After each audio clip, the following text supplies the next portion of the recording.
Indian currency के बारे में तो बच्चा बच्चा जानता है, लेकिन आजकल बाज़ार में एक नाम चलन में है और बहुत ही चर्चा में है, क्रिप्टो करेंसी। क्रिप्टो करेंसी होती क्या है और इसकी चर्चा इतनी क्यों है, इस पर बात करने के लिए मेरे साथ हैं चिराग शाह, जो इसके एक्सपर्ट हैं और इसकी टेक्निकल जो चीज़ें हैं उसके बारे में भी हम इनसे बात करेंगे। चिराग जी, ये जो क्रिप्टो करेंसी है, ये बाज़ार में इस वक्त बहुत चर्चा है, तमाम बातें हो रही हैं, चलना चाहिए नहीं चलना चाहिए, भविष्य में इसका क्या असर पड़ सकता है बाज़ार में, तमाम मुद्दे हैं। लेकिन ये क्रिप्टो करेंसी, अगर मैं एक टेक्निकल उससे जानना चाहूँ तो ये क्या होती है और इसका लोग इस्तेमाल कैसे करते हैं? ओके, तो क्रिप्टो करेंसी बेसिकली क्या है कि एक डिसेंट्रलाइज्ड फॉर्म ऑफ करेंसी है। जैसे कि हमारा जो इंडियन रुपीज़ है वो आरबीआई गवर्न करता है, तो एक कोई भी रुपीज़ होता है वो कोई ना कोई गवर्न करता है। जैसे कि डॉलर्स है वो यूएस गवर्न करता है। क्रिप्टो करेंसी एक डिसेंट्रलाइज्ड मेथड ऑफ करेंसी है जिसको कोई गवर्न नहीं करता है, एंड वो कहाँ से भी आप ट्रांसफ़र कर सकते हो, किसी से भी बंदे से आप ट्रांसफ़र कर सकते हो, और उसका जो भी इंफॉर्मेशन होता है वो बिल्कुल भी सीक्रेट होता है। मतलब मैंने समझो आपको ट्रांसफ़र किया है, आपको कभी नहीं पता चलेगा कि किसने कहाँ पे ट्रांसफ़र किया है, और कोई भी इसको गवर्न नहीं करता है। तो उसका बेनिफिट ये है कि कोई एक पर्टिकुलर एजेंसी, सेंट्रल एजेंसी बोल दो, या फिर कोई पर्टिकुलर कंट्री इसको गवर्न नहीं कर सकती है। ये यूज़र को एक पावर देता है कि उसका जो करेंसी है वो उसके साथ सेफ है। जैसे कि फॉर एग्जांपल, अगर मैं इंडियन करेंसी होल्ड करता हूँ और कल को मानो मैं यूएस ट्रैवल करता हूँ और उसका डॉलर का प्राइस ऊपर जाते गया, तो मेरा करेंसी डेप्रिशिएट हो रहा है, पर वो आरबीआई डिसाइड करता है। यहाँ पे वो करेंसी खुद डिसाइड करती है कि वो ऊपर जाएगी या नीचे जाएगी, और वो पावर यूज़र के पास है कि वो करेंसी में इन्वेस्ट करना चाहते हैं या वो इन्वेस्ट करना नहीं चाहते हैं। एक इससे बहुत अहम सवाल कि क्रिप्टो करेंसी को क्या एक आम इंसान जो है बना सकता है? और जैसे कि रिसर्च से पता चल रहा है कि इसको 5 दिन में भी बनाने का लग सकते हैं या फिर 6 महीने लग सकते हैं। ये क्या है? तो बेसिकली क्रिप्टो करेंसी में दो होते हैं थिंग्स। एक होता है आपका टोकन्स। तो आप किसी का भी एक ब्लॉकचेन ले लो, जैसे कि ERC20 हो गया एक ब्लॉकचेन, उसमें आप 5 मिनट में केवल 40,000 रुपये में अपना खुद का क्रिप्टो टोकन बना सकते हो। और दूसरा हो गया ब्लॉकचेन। आप अगर खुद का ब्लॉकचेन बनाने जाओगे, जैसे इथेरियम का है या फिर बिटकॉइन का जैसा एक खुद का ब्लॉकचेन है, उसमें आपको नहीं तो भी करीबन 6 महीने लग सकते हैं, और वो काफ़ी एक्सपेंसिव होता है। तो जो ज़्यादातर लोग हैं और ज़्यादातर कंपनी हैं जो अपना खुद का टोकन लॉन्च करती है, वो किसी ना किसी टेक्नोलॉजी को ले लेती है, जैसे कि ERC20 हो गए, जैसे कि दूसरे स्केलर और ट्रॉन जैसे हैं, जो आपको 40,000 रुपये के आपको लागत में आप उसको बना सकते हो बेसिकली। लेकिन इसमें ये मैं थोड़ा समझना चाहूँगा कि जो ये टोकन की बात कर रहे हैं, इसके लिए हमें मिनिमम कितना जो है, एक आम इंसान जैसे कि मैं मान लीजिए कि लेना चाहता हूँ, क्रिप्टो करेंसी लेना चाह रहा हूँ, तो अगर मैं 40,000 रुपये मिनिमम में कितना खर्च कर सकता हूँ और कैसे टोकन में ले सकता हूँ? तो जब भी आप कोई भी टोकन क्रिएट करते हो तो आपके ऊपर है कि आप उसका सप्लाई कितना रखना चाहते हो, और क्या वो आप फिक्स सप्लाई पे बंद करना चाहते हो कि उसका सप्लाई और करते रह सकते हैं लोग। जैसे कि फॉर एग्जांपल, मैंने एक टोकन लॉन्च किया जिसमें मैंने 10,000 करोड़ का सप्लाई रखा है, फिक्स सप्लाई है। वो मैंने 40,000 के इस पे मैंने 10,000 करोड़ टोकन्स मैंने उसको माइन कर लिया एक बार ही, और फिर मैं उसको डिस्ट्रीब्यूट कर सकता हूँ। तो पहले सारे जो टोकन्स होंगे वो माइन करके मेरे वॉलेट में होंगे, फिर मुझे जैसे चाहिए वैसे मैं उनको डिस्ट्रीब्यूट कर सकता हूँ, जिसे चाहिए उसे डिस्ट्रीब्यूट कर सकता हूँ। एक आम इंसान इसे बना सकता है? हाँ, एक आम इंसान, जैसे मैंने बोला 40,000 के खर्चे में एक आम इंसान इसको केवल 5-10 मिनट में उसको माइन कर सकता है, और ज़्यादातर आपको कोडिंग ना भी आता हो तो भी आप इजीली कर सकते हो अगर आप सिंपल स्टेप्स फॉलो करो तो। वही एक सवाल मेरा कि जो ये क्रिप्टो करेंसी है, इसमें कोडिंग और ब्लॉकचेन, इन दोनों की क्या अहमियत है और कितना ये मायने रखता है? तो बेसिकली मैं आपको पहले एक ब्लॉकचेन बता देता हूँ क्या होता है। ब्लॉकचेन एक डिसेंट्रलाइज्ड फॉर्म ऑफ टेक्नोलॉजी है। जैसे कि फॉर एग्जांपल अगर हम करें, तो हम एक एग्जांपल देता हूँ वोटिंग का। हम अगर वोट करते हैं तो वो इलेक्शन कमीशन पूरा गवर्न करते हैं, तो हम उनके ऊपर ट्रस्ट करते हैं, जो भी वो हमारा वोट होगा वो काउंट होगा। पर हमें और आपको नहीं पता कि ये हमारा वोट है वो सच में काउंट हुआ है कि नहीं है। तो ब्लॉकचेन एक डिसेंट्रलाइज फॉर्म ऑफ टेक्नोलॉजी है, जिसमें जैसे ही आप वोट करते हो, आपको जैसे ही आप वोट पे क्लिक करोगे आपको पता चल जाएगा कि आपका वोट काउंट हो गया है, और इसको कोई एक गवर्न नहीं कर सकता। तो इस पर ट्रस्ट काफ़ी बैठ सकता है आपका, क्योंकि आपको पता है कि ये कोई गवर्न नहीं कर रहा, तो ये 100% फुल प्रूफ है। और इसमें इसके डेटा में कोई हैम्पर भी नहीं कर सकता कि कल को मैंने समझो कुछ वोट्स चेंज कर दिए या कोई कोडिंग से मैंने कुछ चेंज कर दिया, वो भी आप उसमें नहीं हैम्पर कर सकते हो। तो ये ब्लॉकचेन टेक्नोलॉजी है। इसका 1980 में स्टार्ट हुआ था। स्टार्टिंग में इन्होंने गोल्ड के लिए किया था, एंड देन 2004 में बिटकॉइन का लॉन्च हुआ था, एंड वहाँ से वो स्टार्ट हुआ था। और इसका मेन पर्पस यही था कि लोग यूएस के गवर्नमेंट से या फिर इंडियन गवर्नमेंट से, लोग को ऐसा लगा कि हमको उनको इतना पावर नहीं देना है कि वो हमारा करेंसी कंट्रोल करे, रादर हम ऐसा करेंसी बनाएं जो इजीली ट्रांसफरेबल हो, कोई भी कंट्रीज में इजीली एक्सेप्टेड हो, और इसका ट्रांजैक्शन भी एकदम क्लीन हो, और आपको कोई ज़्यादा इन्फॉर्मेशन भी देने की ज़रूरत नहीं है किसी को कि आपने क्यों ट्रांसफ़र किया। एक बेसिकली दो चीज़ होती है उसमें, एक होता है पब्लिक की, एक होता है प्राइवेट की। पब्लिक की होता है जो आपने किसी को भी एड्रेस शेयर किया, जैसे मैं आपको बैंक अकाउंट डिटेल्स शेयर करता हूँ और आप उसमें ट्रांसफ़र कर सकते हो फंड्स, उसको बोलते हैं पब्लिक की।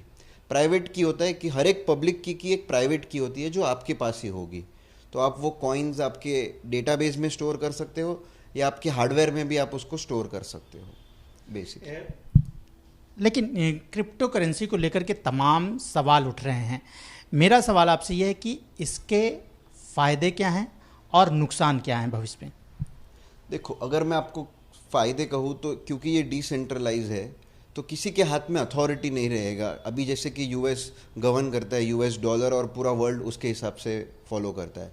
पर अगर ऐसा एक करेंसी आ गया जो कोई एक पर्सन कंट्रोल, एक कंट्री कंट्रोल नहीं करता है, उसके बेनिफिट्स काफ़ी है कि किसी के पास वो सुपर पावर नहीं आ जाएगा। It will be always distributed सारे कंट्रीज़ में। दूसरा उसका ये और एक फ़ायदा है कि आपको ट्रस्ट बैठता है कि जो भी मेरे पास करेंसी है, कल उठ के डीमोनेटाइजेशन जैसे कि हो गया था, अभी सबके पास एक करेंसी थी, कल उठ के वो डीमोनेटाइज हो गई तो सबको अपना करेंसी चेंज करना पड़ा। तो ट्रस्ट आप नहीं कर सकते इतनी अपनी खुद की करेंसी पे, क्योंकि वो एक गवर्नमेंट ओन करती है। जबकि अगर ब्राइटर साइड पे देखें तो आपके पास जो करेंसी है आप वो खुद ओन कर रहे हो। दैट मीन्स आपके पास वो ट्रस्ट है कि आप वो खुद ओन कर रहे हो और वो आपसे कोई ले नहीं सकता, ना ही वो ऐसा होगा कि उसका कोई वैल्यू नहीं है वैसा।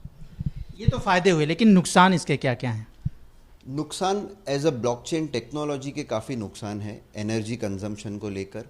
अगर मैं आपको एग्जांपल दूं तो एक बिटकॉइन का जो ट्रांसफ़र होता है वो 1800 किलोवाट का पावर लेता है। उस ट्रांजैक्शन में आप 4 महीना इलेक्ट्रिसिटी किसी इंसान का चल सकता है, उतना पावर एक बिटकॉइन का ट्रांजैक्शन लेता है। तो आप सोच सकते हो कि कितना एनर्जी का जो कंजम्पशन है वो होता होगा। अभी लास्ट ईयर का स्टैट्स था कि 2021 में जितना नेदरलैंड का कंप्लीट पावर कंजम्पशन है उतना अकेला खाली बिटकॉइन ने ही उतना जो होता है पावर कंज्यूम कर लिया है। जबकि अगर आप कंपेयर करो वीज़ा से तो 1800 वाट में आप मिनिमम 15 लाख ट्रांजैक्शन कर सकते हो, और अगर आप यूपीआई से ट्रांसफ़र अगर आप उसको कंपेयर करोगे तो आपका कॉस्ट और भी आप करीबन 30 लाख ट्रांजैक्शन कर पाओगे। तो एनर्जी कंजम्पशन काफ़ी होता है, ये एक नुकसान है। दूसरा, ये जैसे ही जिसमें बहुत ज़्यादा लोग जुड़ते गए एक कोई करेंसी में, जैसे बिटकॉइन का एग्जांपल ले लेते हैं, तो उसका वॉल्यूम बढ़ते जाता है। लोग जिस साथ जो जुड़ रहे हैं वो और उसके साथ उसका प्रोसेस बढ़ते जाता है। तो उसमें क्या होता है कि अभी फ़िलहाल एक बिटकॉइन अगर आप ट्रांसफ़र करते हो किसी को तो रफली 10 मिनट लग जाते हैं वो ट्रांसफ़र होते होते। तो आपका जो स्पीड है वो स्पीड जो आपको चाहिए वो आपको नहीं मिलेगा। जैसे आप अगर यूपीआई ट्रांसफ़र करते हो, बैंक अकाउंट ट्रांसफ़र करते हो, विद इन सेकेंड आपको मिल गया, बिकॉज वो सेंट्रलाइज्ड है, एक अथॉरिटी उसको ओन करती है। जहाँ पे ये थोड़ा प्रोसेस स्लो हो जाता है अगर आप ज़्यादा ट्रांजैक्शन उसमें वॉल्यूम में कर दोगे। तो अगर अभी फ़िलहाल कोई इशू नहीं आएगा, पर अगर पूरा वर्ल्ड समझो अगर हम कोई करेंसी छोड़ के सिर्फ क्रिप्टो करेंसी पे चले और बिटकॉइन जिस पेस से जा रहा है, और 10 साल में ऐसा भी हो सकता है कि एक बिटकॉइन ट्रांसफ़र करने आपको 5-6 घंटे लग जाए, तो वो उसके एक ड्रॉबैक है। क्योंकि आप इसकी सारी टेक्निकल चीज़ें बता रहे हैं जो कि आम इंसान को पता नहीं। आज आम इंसान क्रिप्टो करेंसी बिटकॉइन के बारे में समझ रहा है, जान रहा है, लेकिन इसकी टेक्निकल चीज़ें जो आपने बताई ऐसी नहीं। और भी इसमें क्या खासियत है या क्या चीज़ें हैं जिसको जो है लोगों को समझने की ज़रूरत है, और अगर इसमें वो इन्वेस्ट कर रहे हैं, आ रहे हैं, तो उन्हें क्या ध्यान रखने की ज़रूरतें हैं? मैं ऐसा कहूँगा कि आप अपनी सारी संपत्ति इस पे ना डाल दें। बिटकॉइन आज जो मार्केट में इतना इसका पीपल हैव स्टार्टेड एक्सेप्टिंग, उसका यही एक मेजर रीज़न है कि उसका जो रेट है वो $7,000 से लास्ट ईयर आज वो $60,000 तक भी टच कर गया। तो मे बी वो लोगों को एक्साइट करता होगा कि हम कुछ ही टाइम में इन्वेस्ट कर रहे हैं इसमें और गोल्ड से भी ज़्यादा रिटर्न्स आ रहे हैं। गोल्ड ने आई थिंक 15% भी रिटर्न्स नहीं दिया था लास्ट ईयर, और क्रिप्टो ने ऑलमोस्ट 300 गुना रिटर्न्स दिया था। तो इसीलिए लोग ज़्यादा एक्साइट हो रहे हैं। पर ऑफकोर्स आप थोड़ा अगर इसमें इन्वेस्ट करो, क्योंकि crypto is the future.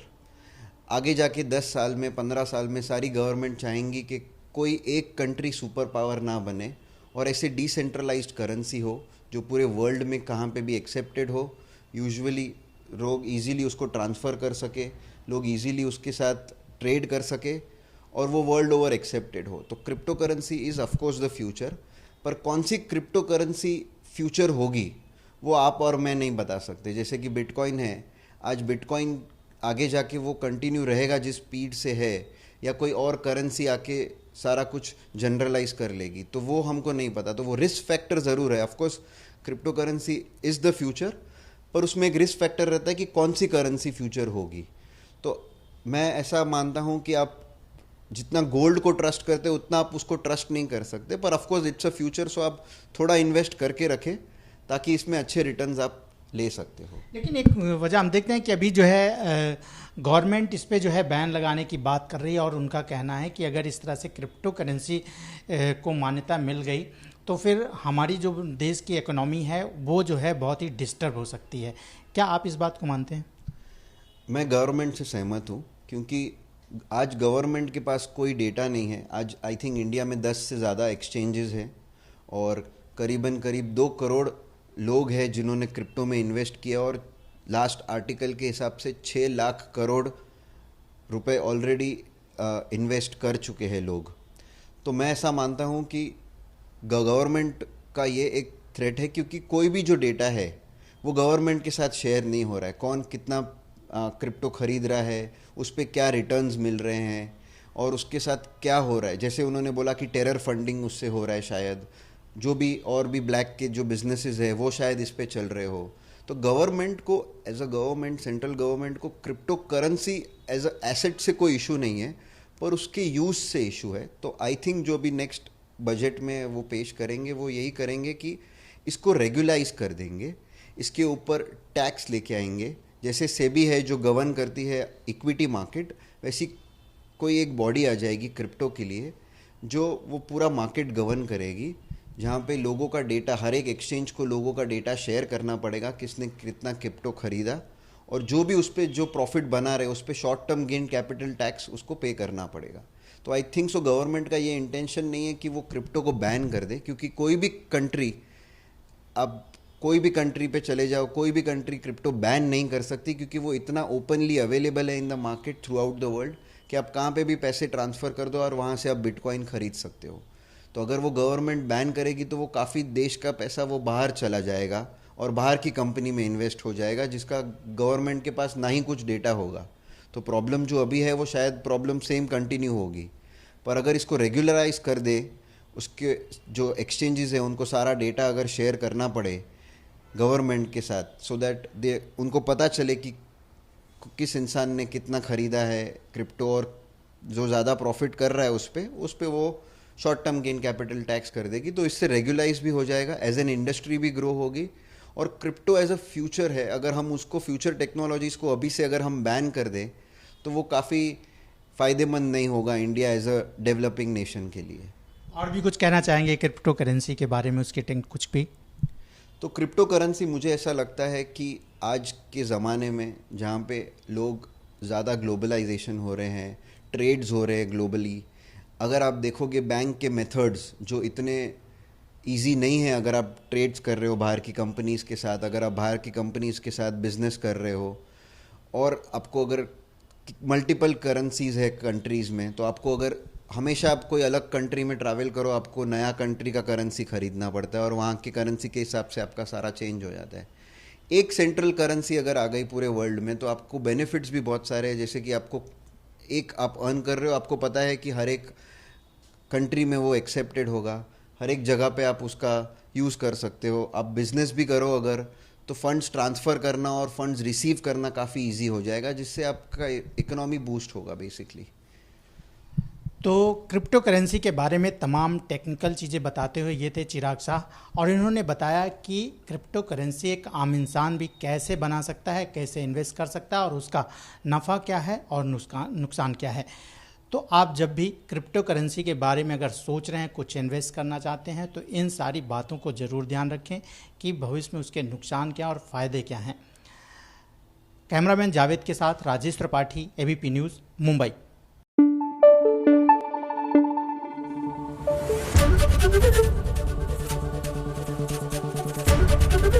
ABP news आपको रखे आगे।